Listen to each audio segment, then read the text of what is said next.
Taste the Daily. AIADMK பொதுச் செயலாளர் Edappadi K Palaniswami மக்களை காப்போம் தமிழகத்தை மீட்போம் எழுச்சி பயணத்தின் 8வது நாளில் கடலூர் மாவட்டத்தில் கழக பொதுச் செயலாளர் சூறாவளி பிரச்சாரம் மேற்கொண்டு வருகிறார். காட்டுமன்னார் கோவில் கடை வீதி சந்திப்பில் வருகை புரிந்துள்ள கழக பொதுச் செயலாளர் புரட்சி தமிழர் எடப்பாடி கே பழனிசாமிக்கு பல்லாயிரக்கணக்கான மக்கள் உற்சாக வரவேற்பளித்து வருகின்றனர். கூடுதல் விவரங்களை தலைமை செய்தியாளர் ஜெயக்குமார் வழங்க கேட்கலாம். வணக்கம் ஜெயக்குமார், விவரங்களை பதிவு பண்ணலாம். வணக்கம் கண்ணதாசன். மக்களை காப்போம் தமிழகத்தை மீட்போம் என்ற புரட்சி தமிழுடைய எழுச்சி பயணத்தினுடைய 8வது நாளாக கடலூர் மாவட்டம் காட்டுமன்னார் கோயில் சட்டமன்ற தொகுதியில் நாம் தற்போது இருக்கிறோம். இந்த பகுதியில் திறந்திருக்கக்கூடிய பல்லாயிரக்கணக்கான பொதுமக்களும் பெண்களும் இளைஞர்களும் உற்சாக வரவேற்பு அளித்துக் கொண்டிருக்கிறார்கள். மலர்களை தூவியும் அதே போன்று குதிரைகள் மீது ஏறியும் பாரம்பரிய இசைக்கருவிகளை வாசித்தும் இந்த உற்சாக வரவேற்பு அளிக்கப்பட்டு வருகிறது. அனைத்து இந்திய அண்ணா திராவிட முன்னேற்ற கழகத்துடைய பொதுச் செயலாளர் புரட்சி தமிழர் எடப்பாடி கே பழனிசாமி அவர்கள் இந்த உற்சாக வரவேற்பினை ஏற்றுக்கொண்டு வந்து கொண்டிருக்கிறார். அடுத்ததாக இந்த காட்டுமன்னார் கோயில் பேருந்து நிலையம் அருகே அவர் சிறப்புரை ஆற்றவிருக்கிறார். குறிப்பாக இந்த காட்டுமன்னார் கோயில் இந்த சட்டமன்ற தொகுதியை பொறுத்தளவிற்கு திமுக ஆட்சியினுடைய 4 ஆண்டு கால அவலநிலை என்பது இந்த புதிய பேருந்து நிலையம் சுமார் 15 கோடி ரூபாய் பணிகள் துவங்கி ஓராண்டுகளுக்கு மேலாகியும் கூட இந்த ஆமை வேகத்தில் இந்த பணிகள் நடைபெற்று வருவதாக கூறப்படுகிறது. இங்கு பல்வேறு சிக்கல்கள் இந்த மக்கள் சந்தித்து வருகிறார். காட்டுமன்னார் கோயில் சட்டமன்ற தொகுதியிலே வீராணம் ஏரியும் அதே போன்று கரையோரத்தில் இருக்கக்கூடிய கொல்லமேடு நத்தமலை உள்ளிட்ட பல பகுதிகளில் 100 ஏக்கருக்கு மேல் வெற்றிலை சாகுபடி செய்யப்படுகிறது. குறிப்பாக இந்த கொல்லமேடு நத்தமலை உள்ளிட்ட பல்வேறு பகுதிகளில் வீராணம் ஏரி ஒட்டி இருக்கக்கூடிய அந்த கரையோர கிராமங்களிலே வெற்றிலை சாகுபடி என்பது இங்கு ஒரு மிக முக்கியமான சாகுபடியாக இருக்கிறது. இதற்கு நல்ல விலை கிடைக்க வேண்டும் என பயிரிட்டு வரக்கூடிய விவசாயிகள் போராடி வருகிறார்கள். ஆனாலும் கூட வீராணம் ஏரியினுடைய தண்ணீர் பாசனத்திற்கு விளையும் இந்த வெற்றிலை தமிழ்நாட்டிலே மிக மிக விரும்பப்படும் வெற்றிலையாக இருந்து வருகிறது. அதற்கு நிலையான விலை கிடைக்கவில்லை. ஆனால் தொடர்ந்து போராடியும் கூட ஆளுகிற திமுக அரசு கண்டுகொள்வதில்லை என்று அவர்கள் குறிப்பாக வெற்றிலையை போட்டு மென்று துப்புவது போலவே எங்களுடைய கோரிக்கைகளையும் இந்த ஸ்டாலினுடைய திமுக அரசு கண்டுகொள்ளாமல் இருப்பதாக அந்த மக்கள் வேதனை தெரிவிக்கிறார்கள். உடலுக்கு வெற்றிலை எவ்வளவு ஆரோக்கியம் என்பது கூட ஆளுகிற திமுக அரசு முதலமைச்சர் ஸ்டாலினுக்கு தெரிவிக்க வேண்டிய நிலையில் விவசாயிகள் இருப்பதாக அவர்கள் வேதனையோடு பதிவு செய்கிறார்கள். குறிப்பாக காட்டுமன்னார் கோயில் பகுதியிலே பழைய பல நூற்றாண்டுகள் கடந்த இந்து சமய அறநிலையத்துறையினுடைய மூலம் பராமரிப்பு பணிகள் மேற்கொண்டு குடமுழுக்கு நடைபெறுவதற்கான நடவடிக்கைகள் எடுக்கப்படாமலேயே பல கோடி ரூபாய் நிதி ஒதுக்கப்பட்டு அந்த நிதியில் முறைகேடுகள் செலவிடப்பட்டு பக்தர்கள் பொதுமக்களும் அந்த குடமுழுக்கு செய்ய வேண்டும் என்கிற கோரிக்கையை வைத்திருக்கிறார்கள். இந்த கோரிக்கையை ஆளுகிற திமுக அரசு ஸ்டாலின் தலைமையிலான அரசு அறநிலையத்துறை முன்வந்து உடனடியாக நிறைவேற்றி தர வேண்டும் என்பது அந்த பகுதியில் இருக்கக்கூடிய மக்களுடைய எதிர்பார்ப்பாக இருக்கிறது. வீராணம் ஏரியை நம்பி 6000க்கும் மேற்பட்ட உள்நாட்டு அதாவது அந்த பகுதியில் இருக்கக்கூடிய மீனவர்கள் அதனுடைய வாழ்வாதாரம் அவர்கள் அது சார்ந்து இருக்கிறது. அவர்களுக்கான வாழ்வாதாரம் பாதுகாப்பு இல்லாமல் இருக்கிறது. அதாவது கடலிலே செல்பவர் கரை திரும்பினால்தான் அவருடைய வாழ்க்கையினுடைய அடுத்த அத்தியாயம். இல்லை என்றால் அதோடு கண்ணீர் வாழ்க்கை தான் அந்த மீனவ மக்களுடைய வாழ்க்கை. எனவே அந்த அவர்களுக்கு சிறப்பு நிதியாக மாதாந்திர உதவித்தொகை ஒன்றை ஏற்படுத்தி தர வேண்டும் என்று தொடர்ந்து கோரிக்கை வைத்திருக்கிறார்கள். நாங்கள் ஆட்சிக்கு வந்தால் அனைத்தையும் செய்து தருவோம் என்று வாக்குறுதிகளை மட்டும் அளித்துவிட்டு இதுவரை 50 மாத காலமாக திரும்பி பார்க்கவில்லை என்ற குற்றச்சாட்டை அவர்கள் முன்வைக்கிறார்கள். அதே போன்று மீன் குஞ்சுகள் விட்டு மீனவர்களுக்கு பல வகையான மீன்கள் கிடைப்பதற்கு நடவடிக்கை மேற்கொள்ளப்பட வேண்டும் என்கிற கோரிக்கையை அந்த மீனவ மக்கள் வைக்கிறார். ஏனென்றால் மீனவ மக்களுடைய வாழ்வாதாரமே மீன்பிடி தொழிலை தவிர வேறு எதுவும் தெரியாது. மீனவ மக்கள் பற்றி நம்முடைய இலக்கியங்கள் எல்லாம் பரசருடைய வாழ்க்கையை பற்றி பரதவ மக்களுடைய அவருடைய தொழிலை பற்றி அவருடைய வலிமையை பற்றி வேதனையை பற்றி பல இடங்களிலே சொல்லப்பட்டிருக்கிறது. அப்படிப்பட்ட மீனவ மக்களுடைய வாழ்க்கை என்பது இன்றைக்கு மிகப்பெரிய கேள்விக்குறியாகிறது. இந்த பகுதியில் இருக்கக்கூடிய மீனவ மக்கள் இயற்கை பேரிடர்களால் பாதிக்கப்படுகிற போது அவருடைய வாழ்வாதாரம் படகு வலை போன்றவை எல்லாம் அறுபட்டு போகிறது. அதனையெல்லாம் மீட்டுக் கொடுப்பதற்கு அவர்களுக்கு தேவையான அந்த டீசலில் மானியம் கொடுப்பதற்கு படகுகள் சேதமடைந்தால் அதற்கான உதவிகள் செய்வதற்கு இந்த அரசு முன்வர வேண்டும். குறிப்பாக மீனவர்களுக்கு டீசலுக்கு வழங்க வேண்டிய மானியம் அதே போன்று மீனவர்களுக்கு மாதாந்திர ஒரு உதவித்தொகை இவற்றை எல்லாம் வழங்க வேண்டும் என்ற கோரிக்கையை அவர்கள் சார்பிலே வலுவாக வைக்கிறார்கள். ஆனால் ஆளுகிற அரசின் காதில் செவிடன் காதில் ஊதப்பட்ட சங்கு போலவே கிடைக்கிறது என்று அவர்கள் வேதனையோடு பதிவு செய்திருக்கிறார். காட்டுமன்னார் கோயில் பகுதியிலே இந்த நகரத்தினுடைய உயிர்நாடியாக விளங்கும் பேருந்து நிலையம் அதாவது மிக குறுகிய இடத்திலே இருந்து வருகிறது. அதாவது நாள்தோறும் பல நூற்றுக்கணக்கான பேருந்துகள் வந்து செல்லக்கூடிய ஒரு பேருந்து நிலையம் என்பது மிக குறுகிய அளவிலே இருப்பதால் பேருந்துகள் திரும்புவதற்கு கூட வந்து செல்வதற்கு கூட அதை நிற்க முடியாத ஒரு வேதனை இருக்கிறது. ஒரு பேருந்து நிலையத்தை மக்கள் வந்து நிற்பதற்கு அவர்களுடைய இயற்கை இடர்பாடுகளை கழிப்பதற்கு பேருந்து ஓட்டுநர்கள் நடத்துனர்கள் ஒரு ஓய்வறை இப்படியெல்லாம் இருந்தால்தான் அது பேருந்து நிலையம் என்று ஒரு பெயர் இருக்கு. ஆனால் திமுக அரசு சாலையிலே நிறுத்தப்படுகிற நிழற்குடைகளைப் போல பேருந்து நிலையத்தை அமைத்துவிட்டு இதுதான் பேருந்து நிலையம் என்று சொல்லுகிற போது அந்த ஓட்டுநர்கள் நடத்துனர்கள் வெளியிலிருந்து வரக்கூடிய பேருந்துகளை நிறுத்திவிட்டு கழிப்பறைகள் இல்லாமல் அவர்கள் வெளியிலே சிறுநீர் கழிக்கக்கூடிய அவலநிலைக்கு தள்ளப்படுவதாகவும் அதே போன்று ஓய்வறைகள் இல்லாமல் பேருந்தை நம்பியே தங்களுடைய தினந்தோறும் தங்களுடைய பணி என்பது துயரமான பணியாக இருப்பதாகவும் வேதனை தெரிவிக்கிறார்கள். இங்கு இருக்கக்கூடிய பயணிகள் வந்து செல்லக்கூடிய பயணிகள் வருகிற போது இயற்கை இடர்பாடுகளை கழிப்பதற்கு அதற்கான வாய்ப்புகளை அவர்கள் ஏற்படுத்தி தர வேண்டும். அதையெல்லாம் செய்து தரப்படுவதில்லை. அதே போன்று தாய்மார்களுக்கு பாலூட்டும் அறை என்பது புரட்சி தலைவி இதய தெய்வம் அம்மாவுடைய ஆட்சி காலத்திலே அதாவது பெண்கள் இது போன்ற பேருந்து நிலையங்களிலோ ரயில் நிலையங்களிலோ விமான நிலையங்களிலோ செல்லுகிற போது அந்த குழந்தைகளுக்கு பாலூட்டுவதற்கென்று ஒரு தனியாக ஒரு அறையை ஏற்படுத்தி கொடுத்து அந்த பெண்களுக்கும் அந்த குழந்தைகளுடைய பசியாறுவதற்கு மிகப்பெரிய ஒரு தாய்மை உள்ளத்தோடு செய்து கொடுத்த ஒரு மகத்தான திட்டம்தான் அந்த தாய்மார்கள் பாலூட்டக்கூடிய அறை. ஆனால் இன்றைக்கு அதையெல்லாம் அதையெல்லாம் செய்வதற்கோ அதையெல்லாம் இருக்கிறதா செயல்படுகிறதா என்று பராமரிக்கப்படுகிறதா என்று கூட மிகப்பெரிய ஒரு அவலநிலையாக இருக்கக்கூடிய இந்த பகுதியில் வரக்கூடிய பயணிகள் பொதுமக்கள் வேதனை தெரிவிக்கக்கூடிய அந்த நிலையை நம்மால் பார்க்கிறது. காட்டுமன்னார் கோயில் இந்த சட்டமன்ற தொகுதியிலே ஆதனூர் குமாரமங்கலம் இடையில் கொள்ளிடம் ஆற்றில் 1.6 கிலோமீட்டர் நீளம் உள்ள 500 கோடி ரூபாய் மதிப்பிலான கதவணை அதிமுகவுடைய அரசின் சாதனையாக இங்கு விவசாயிகள் வரவேற்று பேசுகிறார்கள். தொடர்ந்து அதனை பராமரிப்பதற்கும் குடிமராமத்து செய்வதற்கும் இந்த அரசு முன்வர வேண்டும். இது போன்ற மிகப்பெரிய அளவிலே இந்த கட்டப்பட்டிருக்கக்கூடிய விவசாயிகள் மேம்பாட்டிற்காக அமைக்கப்பட்டிருக்கக்கூடிய விஷயங்களை இவர்கள் செய்து தர வேண்டும் என்கிற கோரிக்கை இந்த மக்கள் வைக்கிறார்கள்.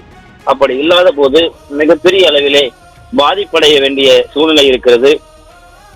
அந்த நீர் ஆதாரம் பாதிக்கப்படுகிறது. இதனால் விவசாய பணிகள் முற்றிலுமாக பாதிப்படைகிறது என்பதுதான் இந்த பகுதியிலே இருக்கக்கூடிய மக்களுடைய வேதனையாக இருக்கிறது. இன்றைக்கு காட்டுமன்னார் கோயில் பேருந்து நிலையம் அருகே வந்து கொண்டிருக்கிறார். உற்சாகமாக மக்கள் எழுச்சியோடு காத்திருக்கக்கூடிய அந்த காட்சிகளை நம்மால் பார்க்க முடிகிறது. எங்கு பார்த்தாலும் பிரம்மாண்டமான வரவேற்பு பதாதைகள், அதிமுக பொதுச் செயலாளரை வரவேற்பதற்காக பிரம்மாண்டமான பட்டாசுகளை வெடித்து இங்கு உற்சாகத்தோடு இந்த மக்கள் எழுச்சியோடு நின்று கொண்டிருக்கிறார்கள். பல்வேறு கலை நிகழ்ச்சிகள், அதாவது இரட்டை இலையை அனைத்து இந்திய அண்ணா திராவிட முன்னேற்ற கழகத்துடைய நிறுவன தலைவர் புரட்சி தலைவர் எம்ஜிஆர், புரட்சி தலைவி இதய தெய்வம் அம்மா, அதே போன்று புரட்சி தலைவர் எடப்பாடி கே பழனிசாமியுடைய திருவுருவ படம் பொதித்த இரட்டை இலை சின்னம் பொதித்த அதாவது கேரளாவினுடைய கதகளியை போன்று ஒரு மிகப்பெரிய கலை நிகழ்ச்சியை இங்கே ஏற்பாடு செய்திருக்கிறார். அதே போன்று இங்கே அந்த கேரள மக்களுடைய இசைக்கருவி வாத்தியங்களை போன்று ஏராளமானோர் அந்த இசைக்கருவிகளை கொண்டு வாத்திய நிகழ்ச்சிகளும் இங்கே நடைபெற்றுக் கொண்டிருக்கிறது. அப்படிப்பட்ட ஒரு பல்வேறு கலை நிகழ்ச்சிகளோடு காட்டுமன்னார் கோயில் சட்டமன்ற தொகுதியிலே இங்கு கூடி இருக்கக்கூடிய மக்கள் வெள்ளத்திலே அனைத்து இந்திய அண்ணா திராவிட முன்னேற்ற கழகத்துடைய பொதுச் செயலாளர் புரட்சி தமிழர் எடப்பாடி கே பழனிசாமியுடைய வாகனம் வந்து கொண்டிருக்கிறது. காட்டுமன்னார் கோயில் சட்டமன்ற தொகுதியை பொறுத்தளவிற்கு குறிப்பாக கழக அமைப்பு செயலாளரும் முன்னாள் சட்டமன்ற உறுப்பினருமான முருகுமாறன் தலைமையிலே ஏற்கனவே அந்த பகுதிக்கு வருகிற போது அந்த பகுதியில் இருக்கக்கூடிய குறிப்பாக காட்டுமன்னார் கோயில் அந்த கடைவீதி அருகே உற்சாகமான வரவேற்பு பல்லாயிரக்கணக்கான பொதுமக்கள் திரண்டு அளித்தார்கள். அந்த உற்சாக வரவேற்பினை ஏற்றுக்கொண்டு அனைத்து இந்திய அண்ணா திராவிட முன்னேற்ற கழகத்துடைய பொதுச் செயலாளர் புரட்சி தமிழர் எடப்பாடி கே பழனிசாமி அவர்கள் தற்பொழுது காட்டுமன்னார் கோயில் அந்த பேருந்து நிலையம் அருகே அவரது வாகனம் வந்து கொண்டிருக்கிறது. இந்த மக்களுடைய எழுச்சியை பார்க்கிற போது ஆளுகிற அரசின் மீது மக்களுக்கு இருக்கக்கூடிய அவநம்பிக்கையை இது எடுத்துரைக்கிறது. குறிப்பாக திமுக அரசு தேர்தலிலே 520 வெற்று வாக்குறுதிகளை அளித்தது. ஆனால் அந்த வாக்குறுதிகள் அனைத்துமே செல்லா காசாக போனதை பார்க்க முடிகிறது. குறிப்பாக இந்த விவசாயிகள் கூட 110 வாக்குறுதிகள் அளித்த திமுக அரசு 10 வாக்குறுதிகளை கூட நிறைவேற்றவில்லை. வாய்க்கு வந்ததையெல்லாம் பொய்யாக சொல்லுகிறார்கள் என்று வேதனையோடு பதிவு செய்தார்கள். தங்கள் இடத்திற்கு வரக்கூடிய தங்கள் பகுதிக்கு வரக்கூடிய பல்வேறு திட்டங்களை இந்த அரசு அதாவது வேறு இடங்களுக்கு கொண்டு சென்று மக்களுக்கு பயனளிக்காத விதமாக மாற்றி இருப்பதாக வேதனையோடு அவர்கள் பதிவு செய்திருக்கிறார்கள். அதே போன்று இந்த 100 நாள் வேலை திட்டம் என்பது மிகப்பெரிய அளவிலே மோசடி நடைபெற்றிருப்பதாகவும் 100 நாள் வேலை திட்டத்தை அதாவது 150 நாட்களாக உயர்த்தி தருவோம் என்று கூறி வாக்கு கேட்டு வாக்கு பெற்றவர்கள் இன்றைக்கு அந்த 100 நாள் வேலைக்கு வழங்கப்பட்ட ஊதியத்தையும் உயர்த்தவில்லை. உயர்த்தப்பட்ட இருக்கிற கூலியையும் முறையாக வழங்கப்படுவதில்லை, வேலையையும் முறையாக வழங்கப்படுவதில்லை. திமுக நிர்வாகிகள் அதிலே பல்வேறு குளறுபடிகளிலும் அதே போன்ற ஊழல்களும் செய்திருப்பதாக குற்றச்சாட்டுகள் முன்வைக்கிறார்கள். 100 நாள் வேலை திட்டம் என்பது சாதாரண மக்கள் ஏற்றம் பெற வேண்டும் என்பதற்காக வழங்கப்பட்ட ஒரு திட்டம். ஏழை பாழைகளுடைய வயிற்றில் அளிக்கக்கூடிய நிலையிலே இன்றைக்கு திமுக அரசு செயல்படுவதாக 100 நாள் வேலை திட்டத்திலே பல்வேறு மோசடிகள் ஒவ்வொரு கிராமங்களிலும் நடைபெறுவதாக அவர்கள் வேதனை தெரிவிக்கிறார்கள். அதனையும் நம்மால் பார்க்க முடிகிறது. அதே போன்று இந்த பகுதியிலே சாலை வசதி மிக மோசமாக இருக்கிறது. இந்த பகுதியில் எந்த விதமான அடிப்படை வசதிகளையும் சாலைகளையும் சீர்படுத்தாமல் செப்பனிடாமல் பல்வேறு இடங்களில் அப்படியே தோண்டி போட்டது அப்படியே கிடைக்கிறது. மண்ணும் புழுதியுமாக அங்கு வாகனங்களை ஓட்டி செல்லக்கூடியவர்கள் அவர்கள் மிகப்பெரிய அவதிக்குள்ளாவதும் கீழே சில பேர் விழுந்து தங்கள் கை கால்களை உடைத்துக் கொள்ளக்கூடிய அவநிலையும் தொடர்கதையாகி கொண்டிருக்கிறது. ஆட்சி 50 ஆண்டு கடந்து விட்டது, ஆனால் காட்சி எதுவும் மாறவில்லை, அப்படியே போட்டு கிடக்கிறது. ஏற்கனவே சென்னை போன்ற மாநகரங்களிலேயே மிகப்பெரிய அளவிலே இந்த மழைநீர் வடிகால் பணிகள் தோண்டப்பட்டு முற்றிலுமாக அதனை சீரமைக்காமல் துர்நாற்றம் வீசிக் கொண்டிருப்பது ஒரு புறம் என்றால், ஒவ்வொரு பகுதியிலும் அந்த தார் சாலைகளாக இருந்தாலும் சரி, சிமெண்ட் சாலைகளாக இருந்தாலும் சரி தோண்டப்பட்டு மக்கள் பயன்படுத்த முடியாத நிலைக்கு மாற்று சாலைகளை நாடி சென்றாலும் அதுவும் மரணக்குழிகளாகவே இருக்கிறது என்கிற வேதனையோடு இருக்கிறார்கள்.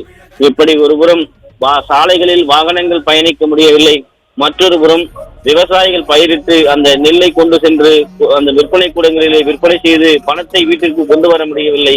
விற்பனை கூடங்களுக்கு செல்லுகிற போது அங்கே மழையில் நினைய வேண்டிய அவலம், அதே போன்று ஒரு மூட்டைக்கு 60 ரூபாய் கமிஷனாக கொடுக்க வேண்டிய அவலம், திமுக நிர்வாகிகள் மிரட்டி அந்த கமிஷனை பெற வேண்டிய ஒரு துயரத்தில் நாங்கள் இருப்பதாக அவர்கள் இன்றைக்கு கோரிக்கைகளை அளித்திருக்கிறார்கள்.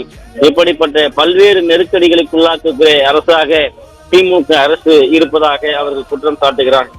அதே போன்று இந்த நெல் மணிகள் என்பது 4 மாத கால உழைப்பு.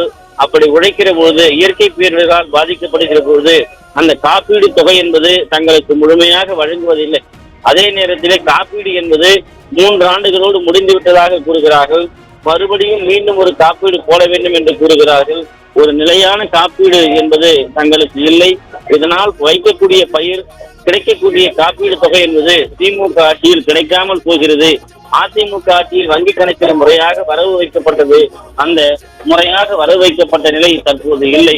கேட்டால் அது வேறு ஆட்சி, இது வேறு ஆட்சி என்று கூறுகிறார்கள். அதனால்தான் நாங்கள் சொல்லுகிறோம், அனைத்து இந்திய அண்ணா திராவிட முன்னேற்ற கழகத்துடைய பொதுச் செயலாளர் புரட்சித்தலைவர் எடப்பாடி கே பழனிசாமியுடைய ஆட்சி விவசாயிகளுக்கான ஆட்சி, ஏழைகளுக்கான ஆட்சி, நடுத்தர மக்களுக்கான ஆட்சி, தொழிலாளர்களுக்கான ஆட்சி, உழைப்பாளர்களுக்கான ஆட்சி, ஏன் அடித்தட்டு மக்களுக்கான ஆட்சி, பெண்களுடைய பாதுகாப்பிற்கான ஆட்சி, அதே போன்று கொலை கொள்ளை இல்லாத சட்டம் ஒழுங்கு பாதுகாக்கப்பட்ட ஆட்சி, இதனை தொடர்ந்து பல்வேறு நிலைகளிலே அதிமுக ஆட்சி மேலோங்கி இருந்தது. எனவே 2026 அனைத்து இந்திய அண்ணா திராவிட முன்னேற்ற கழக ஆட்சி அரியணை ஏற வேண்டும் என்பதைத்தான் இந்த மக்களுடைய கோரிக்கையாக இருக்கிறது, இந்த மக்களுடைய இயக்கமாக இருக்கிறது, இந்த மக்களுடைய மிகப்பெரிய எதிர்பார்ப்பாக இருக்கிறது. அது விரைவிலே நடைபெற வேண்டும் என்பதைத்தான் இந்த மக்கள் சுட்டிக்காட்டுகிறார்கள்.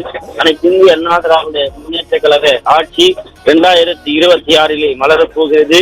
ஸ்டாலினுடைய திமுக ஆட்சி வீட்டுக்கு அனுப்பப்பட போகிறது என்பதை நிரூபிக்கும் விதமாக இந்த காட்டுமன்னார் கோவில் பேருந்து நிலையமே குலுங்கி கொண்டிருக்கிறது மக்கள் வெள்ளத்தில்.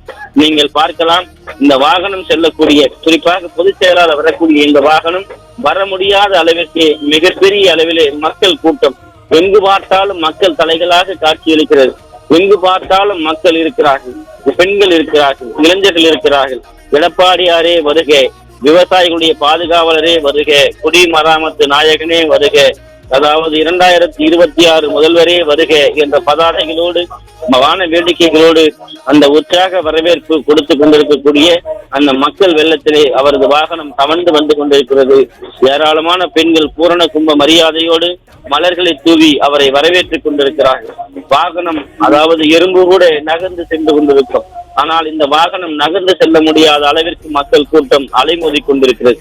ஒவ்வொரு நாளும் ஒவ்வொரு அனுபவம் என்பது போல இன்றைக்கு அதிமுக பொதுச் செயலாளர் செல்லக்கூடிய ஒவ்வொரு பகுதியிலும் ஒவ்வொரு மக்கள் கூட்டத்தினுடைய உயர்வை பார்க்க முடிகிறது. அதிகமான எழுச்சியை பார்க்க முடிகிறது. அவர்கள் கண்ணிலே தெரிகிற அந்த தீ குறியை பார்க்க முடிகிறது. அவர்கள் மனதிலே வீறு கொண்டு எழுகிற அந்த வெற்றியை, அவர்கள் வீர உணர்ச்சியை பார்க்க முடிகிறது. குறிப்பாக அனைத்து இந்திய அண்ணா திராவிட முன்னேற்ற கழகம் மக்களுக்கு செய்த திட்டங்களை அந்த மக்கள் எண்ணி பார்க்கிறார்கள். அந்த மக்களுக்கு செய்த திட்டங்களை அவர்கள் எண்ணி பார்ப்பதோடு 2026 அதிமுக அரியணை ஏறியே தீர வேண்டும் என்கிற உன்னதமான எண்ணம் அவர்கள் மனதிலே இருக்கிறது. ஏனென்றால் கேட்டதை கொடுக்கக்கூடிய ஒரு இயக்கம் அதிமுக, கேட்காமலேயே கொடுக்கக்கூடிய ஒரு இயக்கம் அதிமுக. எனவே அனைத்து இந்திய அண்ணா திராவிட முன்னேற்ற கழகத்துடைய பொதுச் செயலாளர் அவர்கள் முதலமைச்சராக இருந்தபோது மக்களுக்கு கேட்டதையும் கொடுத்தார், கேட்காததையும் கொடுத்தார். மக்களுக்கு பல திட்டங்களை அள்ளி அள்ளி கொடுத்தார். அப்படிப்பட்ட ஒரு முதல்வர், மக்களுடைய முதல்வர், மக்களோடு மக்களாக எப்போதும் நின்று மக்களுடைய கண்ணீரை துடைக்கக்கூடிய முதல்வர். அப்படிப்பட்ட முதல்வர் அரியணை ஏற வேண்டும் என்கிற அந்த எதிர்பார்ப்பு. ஏனென்றால் அனைத்து இந்திய அண்ணா திராவிட முன்னேற்ற கழகத்துடைய பாரம்பரியம் என்பது அப்படிப்பட்டது. குறிப்பாக இந்த கட்சியை உருவாக்கிய நிறுவிய புரட்சி தலைவர், இதய தெய்வம், பாரத ரத்னா டாக்டர் எம்ஜிஆர் அவர்களாக இருக்கட்டும். ஏழைகளுடைய சிரிப்பிலே இறைவனை காணலாம் என்பது போல ஏழைகளுக்கு தொண்டு செய்தே பழுத்த பழமாக தனது வாழ்நாள் முழுவதும் இந்த தமிழக மக்களுக்காகவே தன்னை அர்ப்பணித்துக் கொண்டவர் புரட்சி தலைவர். அவருடைய வழியிலே வந்த புரட்சி தலைவி, இதய தெய்வம் டாக்டர் ஜெயலலிதா அவர்கள் மக்களுக்காகவே பல்வேறு திட்டங்களை கொடுத்து மக்களை காத்த மகத்தான தலைவியாக, தங்க தாரகியாக, மணி மேகலையாக, அம்மா உணவகத்தை கொடுத்த அமுத சுரபியை போன்ற மணிமேகலையாக ஏழைகளுக்கு அவர் தென்பட்டவர். அப்படி பெண்கள் முன்னேற்றமாக இருக்கட்டும், ஏழைகள் ஏற்றம் பெற பல்வேறு திட்டங்கள், பெண்கள் வளர்ச்சி அடைய பல்வேறு திட்டங்கள், விவசாயிகள் வளர்ச்சி அடைய பல்வேறு திட்டங்கள், இப்படி கொடுத்தவர் புரட்சி தலைவி இதய தெய்வம் அம்மா. அதனைத் தொடர்ந்து புரட்சி தமிழர் எடப்பாடி பழனிசாமி அவர்கள் கண்ணை இமை காப்பது போல இந்த ஆட்சியை கட்டி காப்பாற்றியவர் என்று சொன்னால் மிகையாகாது. அந்த அளவிற்கு அதிமுக என்கிற இந்த மாபெரும் மக்கள் இயக்கத்தை மிகப்பெரிய அளவிலே கட்டி காப்பாற்றியவர் புரட்சி தமிழர் எடப்பாடி பழனிசாமி அவர்கள். அவர் அரியணை ஏறிய போது மக்களுக்காகவே எண்ணற்ற திட்டங்களை பார்த்து செய்து கொடுத்தார். பல்வேறு நெருக்கடிகள், இயற்கை பேரிடர் ஒருபுறம், இயற்கை பேரிடரால் விவசாய நிலங்கள் பாதிப்பு, மரங்களுடைய முறிவு, மக்கள் பாதிப்பு, கொரோனா காலகட்டத்தால் பல நபர்கள், பல உறவுகள், பல நண்பர்கள் இயன்ற சோகம்.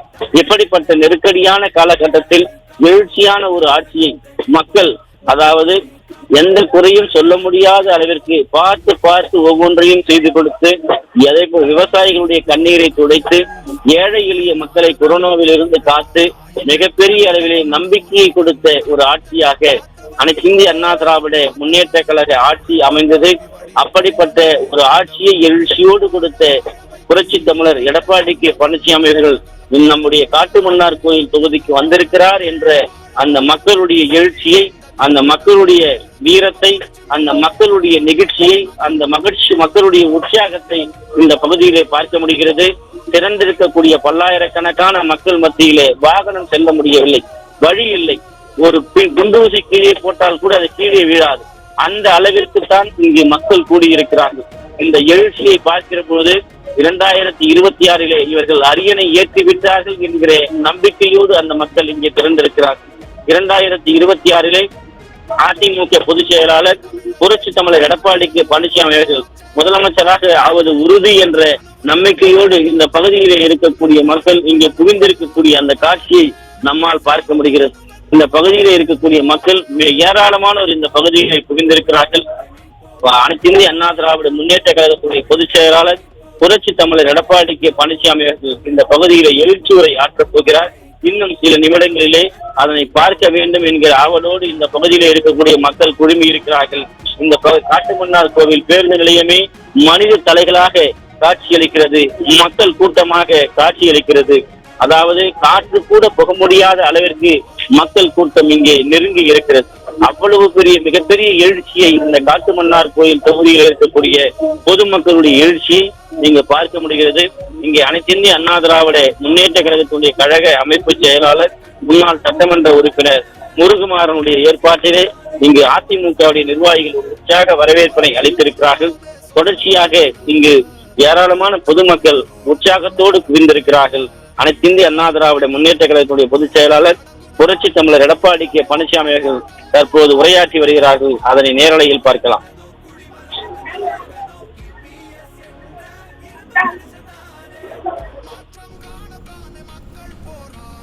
விரிவான விவரங்களை வழங்கியமைக்கு நன்றி ஜெயக்குமார்.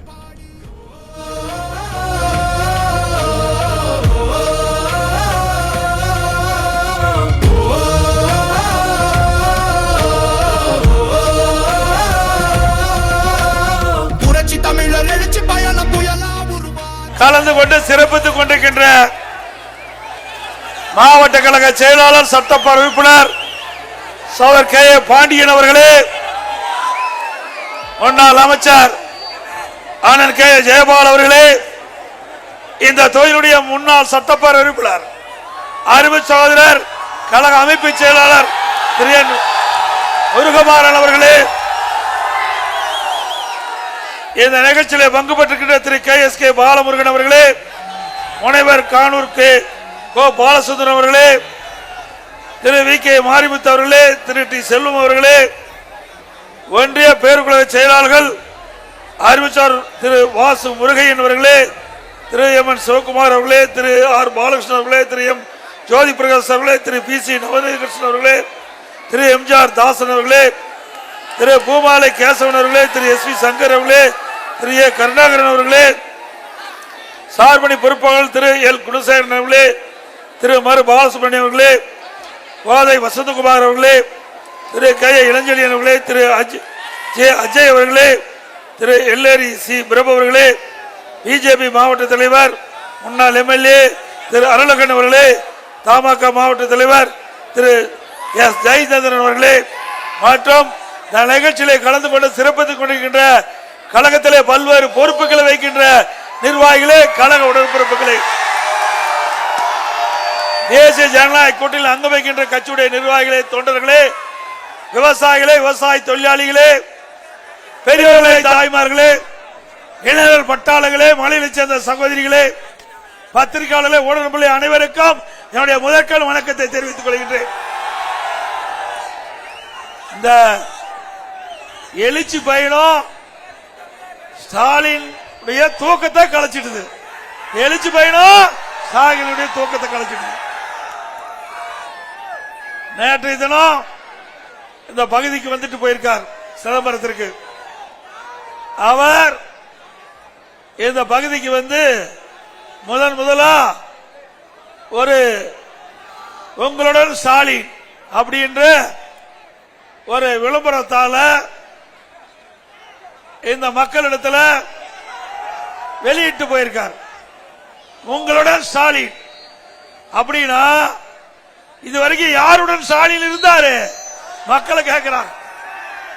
இப்பதான் உங்களுடன் ஸ்டாலின், இப்பதான் ஓட்டு போட்ட மக்களை சிந்திக்க ஆரம்பிச்சிருக்காரு. எப்போ 50 மாதம் ஆட்சி செய்த பிறகு மக்களுடைய செல்வாக்கு இழந்த நிலையில அடுத்த ஆண்டு தேர்தல் வர இருக்கிறது. இந்த தேர்தலை முன்னிட்டு மக்களை ஏமாற்றுவதற்காக உங்களுடன் ஸ்டாலின் என்று வீடு வீடா அதை கொண்டாந்து கொடுக்க இருக்கிறாங்க. இதுல 46 கோரிக்கைகள், அந்த கோரிக்கைகளா நீங்க கொடுத்தீங்களா நிறைவேற்றி தரலாம். இதெல்லாம் உண்மையா? 50 மாத காலம் என்ன பண்ணன?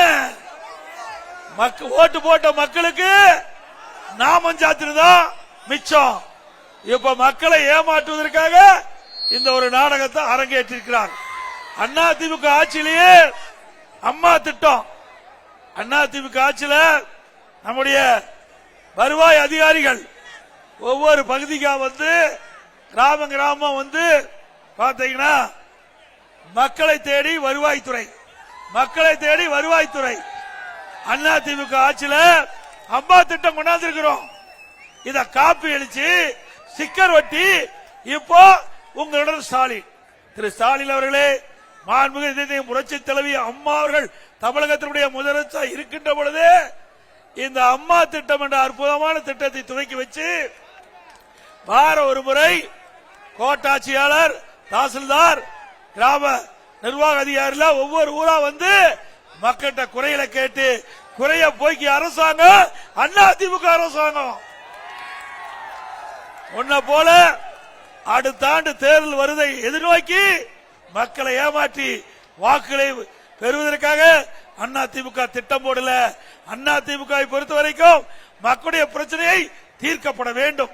அந்த அடிப்படையில் தான் அம்மா திட்டம் என்ற அற்புதமான திட்டத்தை தீட்டி அதிகாரிகள் வந்து மக்களை பார்த்து அந்த மக்களுடைய பிரச்சனைகளை விண்ணப்பத்தை பெற்று தீர்த்து வைத்த அரசாங்கம் அதிமுக அரசாங்கம்.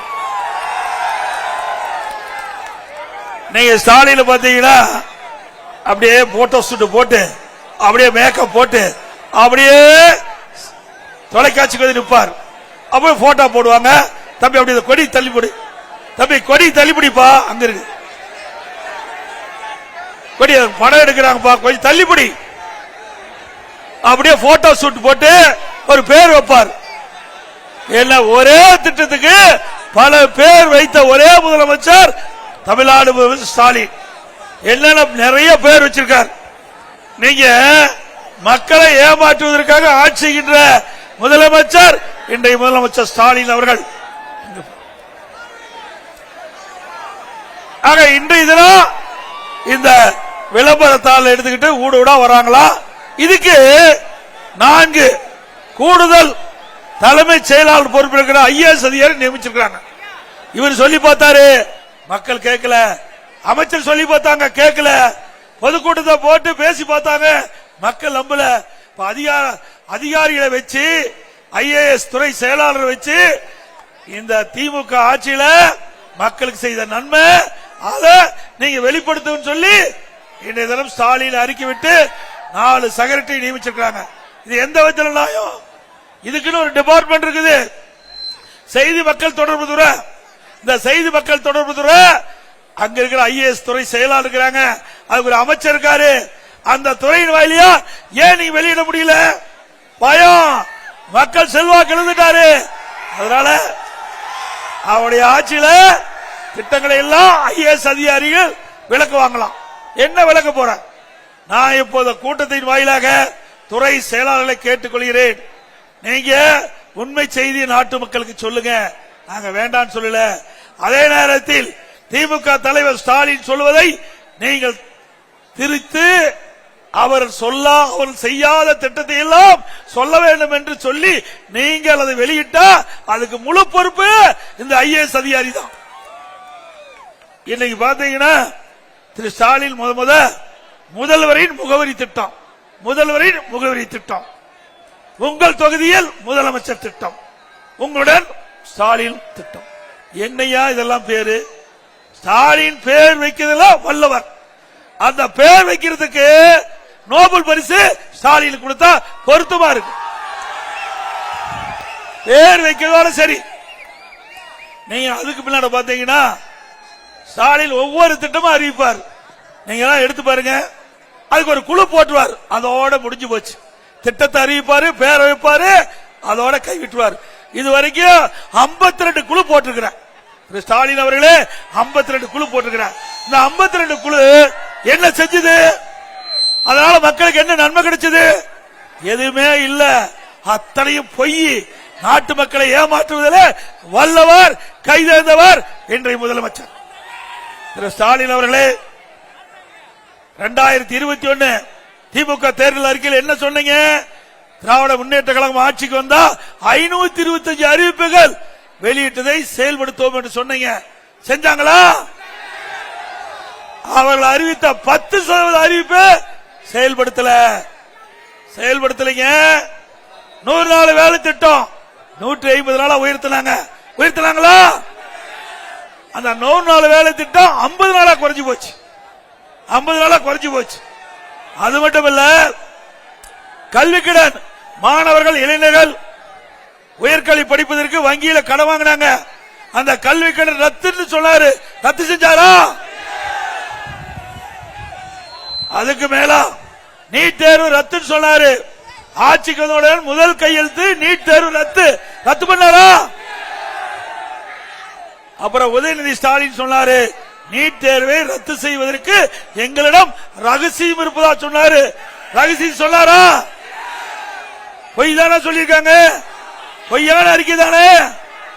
ஆனா அவர்களுக்கு 2026 தேர்தலில் உங்களுடைய நல்ல முடிவை மரண அடியாத தேர்தலில் கொடுக்க வேணும். அதோட இன்னொன்னு சொல்றார், போன இடத்தெல்லாம் திராவிட முன்னேற்ற கழக தேர்தல் அறிக்கையிலே குடும்ப தலைவிக்கு 1000 ரூபாய் மாதந்தோறும் உரிமை தொகை கொடுக்கிறார். எப்ப கொடுத்த? 28 மாசம் கழிச்சு கொடுத்த. அதற்கு நான் சட்டமன்றத்தில் தொடர்ந்து பேசினேன். எங்களுடைய சட்டமன்ற உறுப்பினர்கள் தொடர்ந்து குரல் கொடுத்தாங்க. பத்திரிகை செய்தி, ஊடக செய்தி, ஊடகத்தில் பேட்டி எல்லாம் கொடுத்த பிறகு வேற வழி இல்லாம 28 மாதம் கழிச்சு தான் இந்த குடும்ப தலைவிக்கு 1000 உரிமை தொகை கொடுக்கிறார். தேர்தல் நேரத்தில் அனைத்து குடும்ப தலைவிக்கும் மாதந்தோறும் 1000 உரிமை தொகை கொடுப்பேன்னு சொல்லிட்டு வெறும் 1,05,00,000 பேருக்கு தான் கொடுத்தாங்க. இப்ப என்னங்கிறாரு, அடுத்த ஆண்டு தேர்தல் நடக்க இருக்குது, இன்னும் 8 மாசம் தான் இருக்குது. தகுதியானவர்கள், விடுபட்டவர்கள் 30 லட்சம் பேருக்கு தரன்னு சொன்னாங்க. அப்படின்னா 52 வாரம் என்னாச்சு? 52 வாரத்துக்கு பட்டலாம் போட்டார்ல ஸ்டாலின். அதுவும் அந்த மக்களுடைய நிலையை கருதி கொடுக்கல.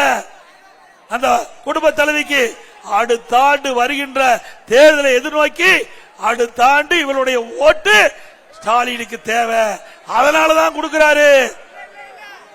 பெண்கள் மேல் இறக்கப்பட்டு கொடுக்கல. அப்படி மக்களை வஞ்சிக்கின்ற அரசு தேவையா? அதோட ரேஷன் கடையில் 1 கிலோ சக்கரை போட்டு 2 கிலோ சக்கரை கொடுத்தாரா? மாதந்தோறும் கேஸ் சிலிண்டருக்கு 100 ரூபாய் மானியம் கொடுத்தாரா? இல்ல. அப்புறம் எப்படி 525 அறிவிப்பு வெளியிட்டாரு? நிறைவேற்ற வேண்டும்ல. எல்லா மந்திரியும் முதலமைச்சரும் பச்சை பொய். 98% திராவிட முன்னேற்ற கழக தேர்தல் கொடுக்கப்பட்ட அறிவிப்பு நிறைவேற்றப்பட்டதா? முழு பூசணிக்காய தட்டு சோட்டில் மறைக்கிறார். என்ன மக்கள் ஏமாளியா? நீ எதை சொன்னாலும் நம்பிக்குவாங்களா? திரு ஸ்டாலின் அவர்களே, உங்களுடைய ஆட்சியில லஞ்ச லாவணியம் தாண்டமாடுது. இந்த ஆட்சியில கமிஷன், கலெக்ஷன், கரப்ஷன் எல்லா துறையிலும் இருக்குது. இந்த 10 ரூபாய்ன்னு சொன்னா ஒரு ஆள் பேர் ஞாபகம் வரும். யாருங்க? செந்தில் பாலாஜி. 10 ரூபாய்க்கு மதிப்பே இல்லாதது. 10 ரூபாய்க்கு மதிப்பு கொடுத்த ஒரே நபர் நீங்க சொன்ன நபர். என்ன பண்ணாங்க? எல்லா டாஸ்மாக் கடையிலையும் கள்ளச்சரக்கு. அது மட்டுமல்ல, ஒரு கடையில தமிழ்நாடு முழுவதும் இருக்கிற பிராந்தி ஷாப்ல 1.5 கோடி பாட்டில் விற்குது. ஒரு பாட்டிலுக்கு 10 ரூபாய்னா 1.5 கோடிக்கு எவ்வளவு ஆச்சு? 1.5 கோடி ரூபாய் ஆச்சு. 10 ரூபாய்னா 1.5 கோடி பாட்டிலுக்கு 15 கோடி. 1.5 கோடி பாட்டிலுக்கு ஒரு பாட்டில் 10 ரூபாய்னா 15 கோடி ரூபாய் ஒரு நாளைக்கு மேலிடத்துக்கு போன்னு சொல்றாங்க. இன்றைக்கு ஒரு மாதத்துக்கு 450 கோடி, வருஷத்துக்கு 5400 கோடி. இந்த ஏழை மக்கள் தான் போய் பிராந்தி கடைக்கு போறாங்க. அந்த பிராந்தி கடைக்கு போறது அவருடைய விருப்பம். நாங்க வேண்டாம்னு சொல்லல, அது கூட தவறுதான்.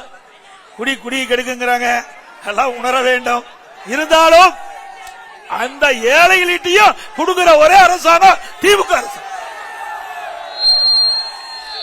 இது நியாயமா? இவங்களை விட்டு வைக்கலாமா? அதனாலதான் 453 மாதிரி உள்ள போயிட்டு வந்திருக்காரு. அதனாலதான் இந்த ஏழைகிட்ட இருந்து பணத்தை புடுங்கின காரணத்தினாலதான் ஆண்டவன் பார்த்தாரு, அவர் தூக்கி உள்ள வச்சுட்டார். இன்னைக்கு டாஸ்மாக் ஊழல் அமலாக்கத்துறை விசாரணை 1000 கோடி கண்டுபிடிச்சாங்க. அதுல 40,000 கோடிக்கு மேல அதுல முறைகேடு நடந்ததா பத்திரிகை செய்தி. அப்படின்னா இவ்வளவு பணத்தை கொள்ளை எடுத்த அரசாங்கம் தேவையா? இப்படி மக்களுடைய வரி பணத்தை மக்களுக்கு இருக்கின்ற ஏழை எளிய மக்களிடத்தில் சுரண்டுகின்ற ஆட்சி திமுக ஆட்சி. அது மட்டும் இல்லைங்க, திமுகவில் நிதி அமைச்சரா ஒருத்தர் இருந்தார், திரு பல்வேல் தியாகராஜன் ஒருத்தர். அவரு ஆடியோவில் ஒரு கருத்து சொன்னார். திரு சபரீஸ்வரன் திரு ஸ்டாலினுடைய மருமகன் உதயநிதி ஸ்டாலின் 2 பேரும் சேர்ந்து திரு சபரீஸ்வரனும் திரு உதயநிதி அவர்களும் 30,000 கோடியை கையில வச்சுக்கிட்டு என்ன செய்வது என்று திகைத்துக் கொண்டிருப்பதாக அந்த ஆடியோவில் செய்தி. இதுவரைக்கும் முதலமைச்சர் வாயே திறக்கல. அப்படின்னா ஆட்சிக்கு வந்து 2 ஆண்டுல 30,000 கோடி கொள்ளையடிச்சிருக்கிறாங்க. மக்கள் சொல்லல, எதிர்கட்சி சொல்லல, திமுக அமைச்சரவையிலே அங்கம் வைக்கின்ற நிதி அமைச்சர் சொல்லியிருக்கிறார். ஆக ஊழல் நடந்தது, அம்பலமாயிட்டது. இப்படிப்பட்ட ஆட்சி தேவையா? இன்றைக்கு அண்ணா திமுக ஆட்சி கிராமத்திலிருந்து நகர வரை அரசு பள்ளியில் படிக்கின்ற மாணவ செல்வங்கள் 3,81,000 பேர், 41% அரசு பள்ளியில் படிக்கின்றார்கள். அரசு பள்ளியில் படிக்கின்ற மாணவ செல்வங்கள் விவசாயி தொழிலாளி மகன், ஏழை தொழிலாளி மகன் தான் அதிகமா அரசு பள்ளியில் படிக்கிறாங்க. அப்படி படிக்கின்ற மாணவருடைய எதிர்காலம் சிறப்பா இருக்க வேண்டும். அந்த மாணவருடைய கனவு நனவாக வேண்டுவதற்காக 7.5% உள் இடஒதுக்கீடை கொண்டு வந்து சட்டம் இயற்றப்பட்டு அமுல்படுத்தப்பட்டு இன்றைய தினம் இந்த சட்டத்தின் வாயிலாக 2818 ஏழை மாணவர்கள் மருத்துவ படிப்பு படிக்கிறாங்க. 2818 பேர். எங்க ஆட்சி பார்த்தா குறை சொல்ற ஸ்டாலின் இன்னொரு சொல்றார், எடப்பாடி பழனிசாமி பாரதிய ஜனதா கட்சிக்கு ஊதுகுலா இருக்கிறான்னு சொல்லி. நானா ஊதுகுலா இருக்கிறேன்? திரு ஸ்டாலின் அவர்களே, நீங்க தான் காங்கிரசுக்கு இன்றைக்கு ஊதுகுலா இருந்துட்டு இருக்கிறீங்க. காங்கிரஸ் என்ன ஆச்சு? எமர்ஜென்சி கொண்டாந்தாங்க, அப்ப மிசா சட்டத்தை கொண்டாந்தாங்க. அப்ப யார உள்ள புடிச்சு போட்டாங்க? திமுக காரன் உள்ள புடிச்சு போட்டாங்க. இன்றைக்கு முதலமைச்சர் வாய்கிலே பேசுறாரு. திரு கருணாநிதியுடைய 100ஆண்டு விழா கண்காட்சி நடத்தி இருந்தாங்க. அதுல ஸ்டாலின் மிசா சட்டத்தில் சிறையில் இருக்கிற மாதிரி ஒரு காட்சி. அப்படிப்பட்ட கட்சியோட போய் நீ கூட்டணி வச்சிருக்கிறிய, ஓகே, மக்கள் என்ன நினைப்பாங்க?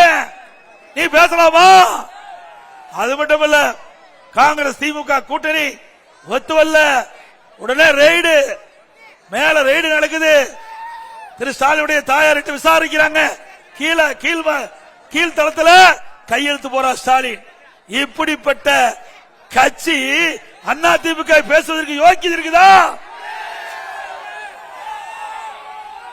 நீ 7 கட்சிக்கு போய் கூட்டணி சேர்ந்திருக்கிற. இதே பாரதிய ஜனதாவோட 1999 நாடாளுமன்ற தேர்தலில் கூட்டணி போட்டு வெற்றி பெற்றியா இல்லையா? உங்களுடைய கட்சி சேர்ந்தவன், உங்களுடைய கட்சி சேர்ந்தவர்கள் மத்தியில் அமைச்சராக இருந்தாங்களா இல்லையா? முரசொலி மாறன் அவர்கள். அதை எடுப்பா பாரு, இத பாருங்க, நான் சொன்னா பொய்யுமீங்க.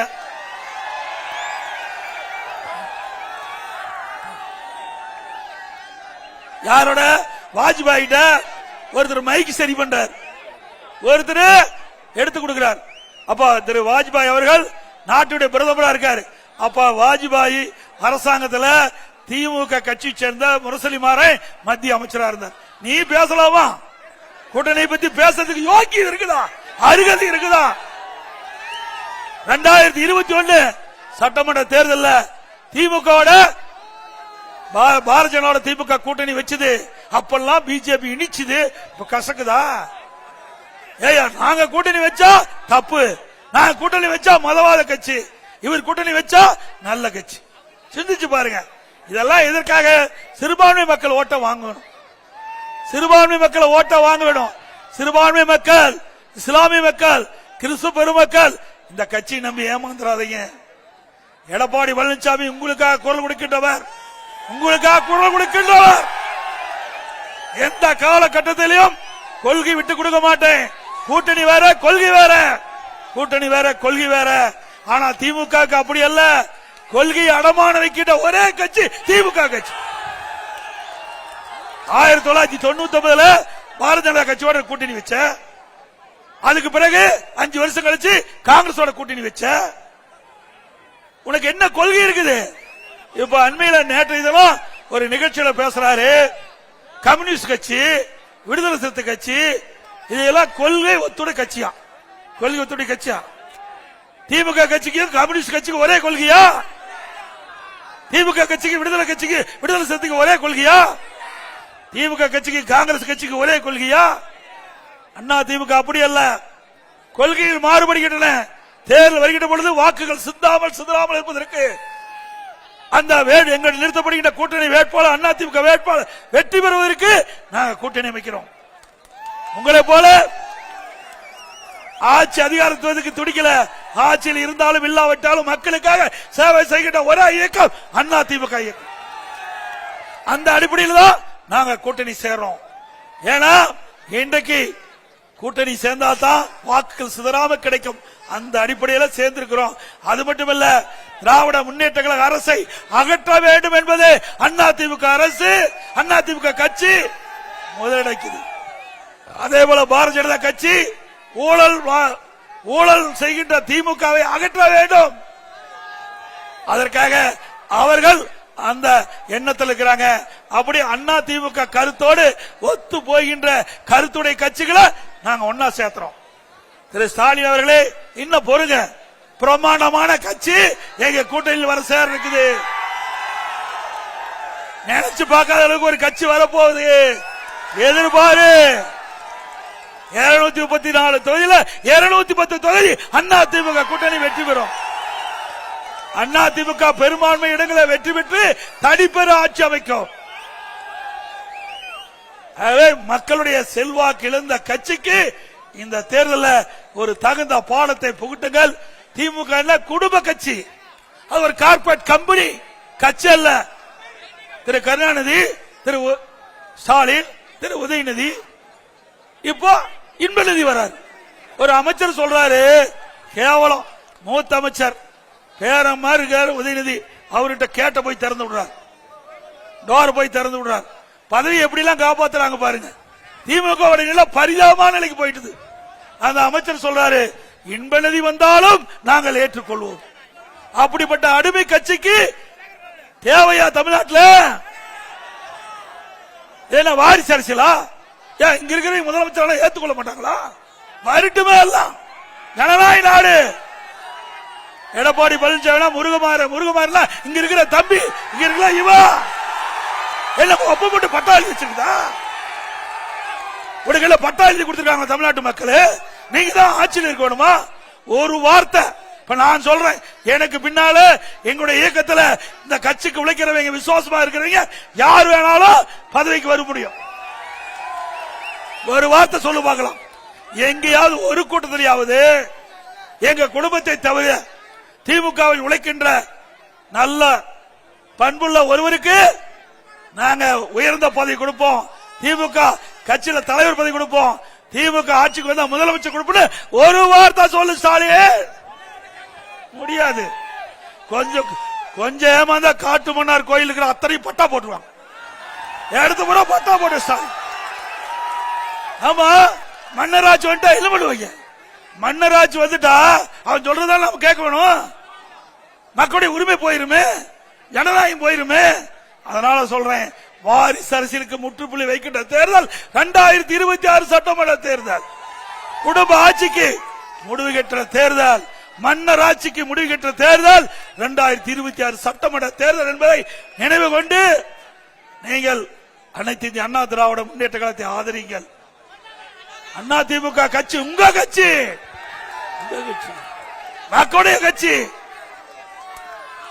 நான் பெரிய மிராஸ்தார் மிட்டாதார் இல்ல, ஒரு விவசாயி. உங்க பகுதியில் விவசாயி நிறைந்திருக்குது. விவசாயிகள் நிறைய அண்ணா திமுக ஆட்சியில் செயல்படுத்தி கொடுத்திருக்கிறோம். அது மாதிரி ஒரு விவசாயி மீண்டும் ஆட்சிக்கு வருவதற்கு உங்களுடைய ஒத்துழைப்பை நல்க வேண்டும் என்று அன்போடு நேரத்தில் கேட்டுக்கிறேன்.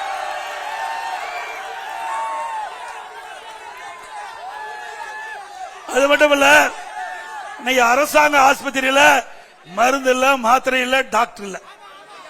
அரசாங்க ஆஸ்பத்திரி மிக மோசமான நிலைக்கு ஆகி போச்சு. இன்றைக்கு ஒருத்தருக்கு சளி, அந்த சளி குணமடைவதற்கு சிகிச்சை பெறுவதற்கு ஹாஸ்பிட்டலுக்கு போறாங்க. கடலூர் மாவட்டத்தில் ஒரு ஹாஸ்பிட்டல் வெறி நாய்க்கடி ஊசி போடுறோம், நாய்க்கடி ஊசி போடுறோம். ஏங்க இது ஆட்சியா? பேசாத சளி பிடிச்சா அங்கே இருந்தாலும் பரவாயில்ல, வெறி நாய்க்கடி ஊசி போட்டா என்ன ஆகும்? உயிருக்கு ஆபத்து இல்ல? இப்படிப்பட்ட ஆட்சி தேவையா? இதே அண்ணா திமுக ஆட்சி நான் முதலமைச்சர் இருக்கும் போது ஏழை எளிய மக்கள் அந்த பகுதியிலே சிகிச்சை பெற வேண்டும் என்பதற்காக அம்மா மினி கிளினிக் கொண்டாந்தேன். 2000 அம்மா மினி கிளினிக். அந்த அம்மா மினி கிளினிக்ல ஒரு எம்பிபிஎஸ் டாக்டர், ஒரு நர்ஸ், ஒரு உதவியாளர் நியமிக்கப்பட்டு மிக சிறப்பாக செயல்பட்டு இருந்தது. அந்த அரசியல் கால்புடிச்சின் காரணமா அந்த ஏழை மக்களுக்கு சிகிச்சை அளிக்கக்கூடிய அந்த அதை கூட பொறுக்க முடியாத அரசியல் கால்புடிச்சோடு அதற்கு மூடு விழா கண்ட ஆட்சி திமுக ஆட்சி.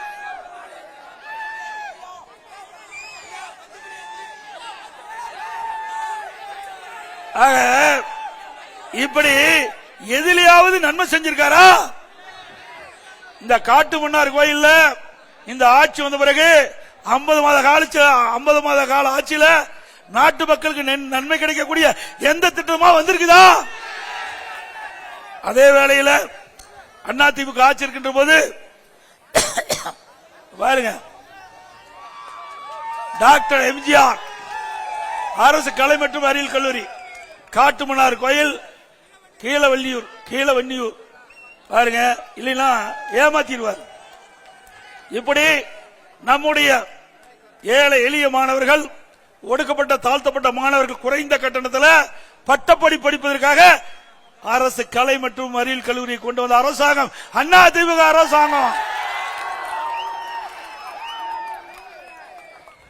அதே போல அரசு பாலிடெக்னிக் தொழில்நுட்ப கல்லூரி காட்டுமன்னார்கள் கூடுவெளி பாருங்க கட்டி கொடுத்திருக்கோம்.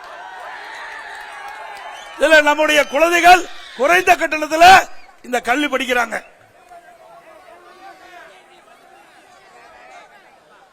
அரசு தொழில் பயிற்சி நிலையம் அதிமுக ஆட்சியில் கொண்டு வந்திருக்கிறோம். இதெல்லாம் ஆதாரபூர்வமா சொல்றோம். இப்படி ஒரு திட்டமாவது திராவிட முன்னேற்ற கழக 50 மாத கால ஆட்சியில் கொண்டு வந்திருக்காங்களா?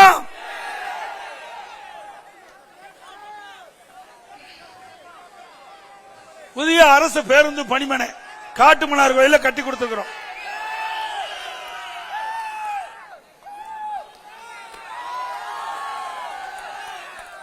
எல்லாவற்றுக்கும் மேலாக நிலத்தடி நீர் உயர வேண்டும் என்பதற்காக மாண்புமிகு அம்மா இருக்கின்ற பொழுது ஆதனூர் குமாரமங்கலம் இடையே கொள்ளிடத்தில் புதிய கதவணை தடுப்பணை கட்டணும். பணியெல்லாம் முடிஞ்சாச்சு, பணியெல்லாம் முடிஞ்சிடுது, இன்னும் அதை திறக்கல. இப்போ மேட்டூர்ல உபரி நீர் வெளியேறி போய் கடலை கலக்குது. இப்படிப்பட்ட ஆட்சி தேவையா? மக்களோட ஆட்சி தேவையா? கஷ்டப்பட்டு அண்ணா திமுக ஆட்சியில் விவசாயிகளுடைய நன்மையை கருதி நிலத்தடி உயர்ந்து விவசாயிக்கு தேவை நீர், குடிப்பதற்கு தேவை நீர் கிடைப்பதற்காக இந்த தடுப்பணை 400 கோடியில கொண்டாந்தா அதை தடுத்து நிறுத்தி தேக்கக்கூடிய வக்கில்லாத அரசாங்கம் விடியா திமுக அரசாங்கம். பாத்தீங்களா? புதிய தாலுகா அலுவலகம் ஸ்ரீ விஷ்ணு தாலுகா அலுவலகம்,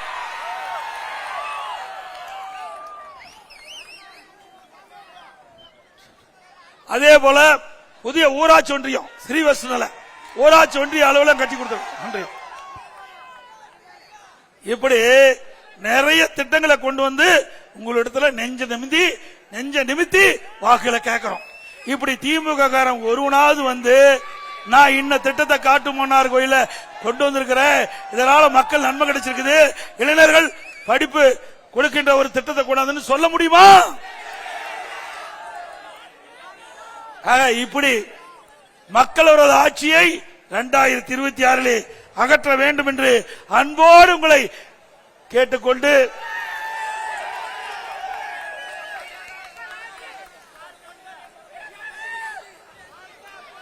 8 திக்கும் சொல்லட்டும், 8 திக்கும் சொல்லட்டும், இரட்டை இலை வெல்லட்டும்.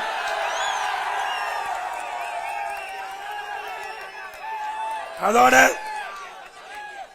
ஸ்டாலினுடைய திமுக அரசாங்கம் ஃபெயிலியர் மாடல் அரசாங்கம். திரு ஸ்டாலின் தலைமையில் இருக்கின்ற திமுக அரசாங்கம் ஃபெயிலியர் மாடல் அரசாங்கம் ஆகி போச்சு. அது மட்டுமல்ல, 2026 சட்டமன்ற பொதுத் தேர்தல் போது அனைத்து இந்திய அண்ணா திராவிட முன்னேற்ற கழக கட்சி நின்னா இரட்டை சின்னத்திலே வாக்களித்து வெற்றி பெற செய்யும். ஏதாவது ஒரு வேளை கூட்டணி கொடுத்தா கூட்டணி வேட்பாளர் நிற்கின்ற அந்த கட்சியுடைய சின்னத்திற்கு வாக்களிக்க வேண்டும் என்று அன்போடு கேட்டு, மக்களை காப்போம், தமிழகத்தை மீட்போம், மக்களை தமிழகத்தை மக்களை தமிழகத்தை மக்களை தமிழகத்தை பை பை ஸ்டாலின். நன்றி, வணக்கம்.